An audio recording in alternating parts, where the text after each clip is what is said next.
Paying visit to a sick. Once there lived a partially deaf man. One day he came to know that his neighbor was sick. One of his friends advised him to pay a visit to the sick. The deaf replied, I can hardly listen to someone. If I go to see him, how will I communicate? Moreover, if he is actually sick, he would not be able to speak in clear voice. Resultantly, it will be difficult for me to understand his conversation.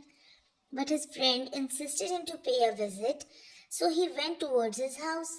On his way to the patient's house, the deaf thought, I will judge the patient's conversation from the movement of his lips. When I will ask him, How are you? He will surely reply, I'm fine. I will say, Thank God. After that, I will ask about medication. When he will tell about his medicine, I will say, That's a good medicine for you. Then I will ask about his doctor's name. After his reply, I will appreciate the doctor by saying that he is a very qualified doctor and the patients get from him what they hope for.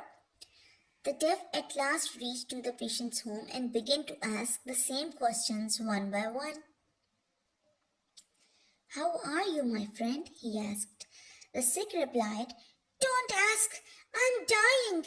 The deaf said, Oh, thank God. The patient got a bit disturbed to hear this. Then the deaf asked about his medicine. The sick, who had got disturbed, said in rage, I'm having poison. The deaf said, That is very good for your health. The sick now got very much anxious.